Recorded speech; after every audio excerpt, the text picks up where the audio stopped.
ভারতের কর্ণাটকের চিত্রদুর্গ জেলায় ভয়াবহ সড়ক দুর্ঘটনায় অন্তত ৯ জনের মৃত্যু হয়েছে।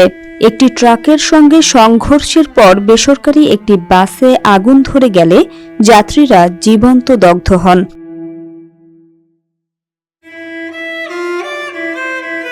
বুধবার রাত আনুমানিক ২টার দিকে ৪৮ নম্বর জাতীয় সড়কে দুর্ঘটনাটি ঘটে।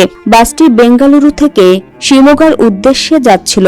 ভারতীয় সংবাদ মাধ্যম এনডিটিভি জানায়, বিপরীত দিক থেকে আসা একটি ট্রাক সড়কের ডিভাইডার টপকে বাসটিকে সজোরে ধাক্কা দেয়।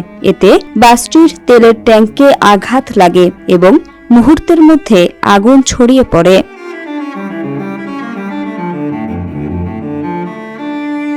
এক পুলিশ কর্মকর্তা জানায়, প্রাথমিক তদন্তে ধারণা করা হচ্ছে ট্রাকটি বাসের জ্বালানি ট্যাঙ্কে আঘাত করায় আগুনের সূত্রপাত হয়। এখনো পর্যন্ত ৮ জন বাস যাত্রী ও ট্রাক চালকের মৃত্যুর বিষয়টি নিশ্চিত করা হয়েছে।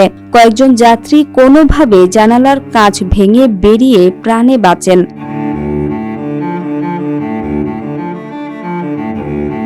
দুর্ঘটনার ভয়াবহতা বর্ণনা করে বাসের যাত্রী আদিত্য বলেন, দুর্ঘটনার পর চারপাশে শুধু মানুষের চিৎকার শোনা যাচ্ছিল। আগুন দ্রুত ছড়িয়ে পড়ায় দরজা খোলা সম্ভব হয়নি। যাত্রীরা জানালার কাঁচ ভেঙে বের হওয়ার চেষ্টা করেন এবং একে অপরকে বাঁচাতে এগিয়ে যান।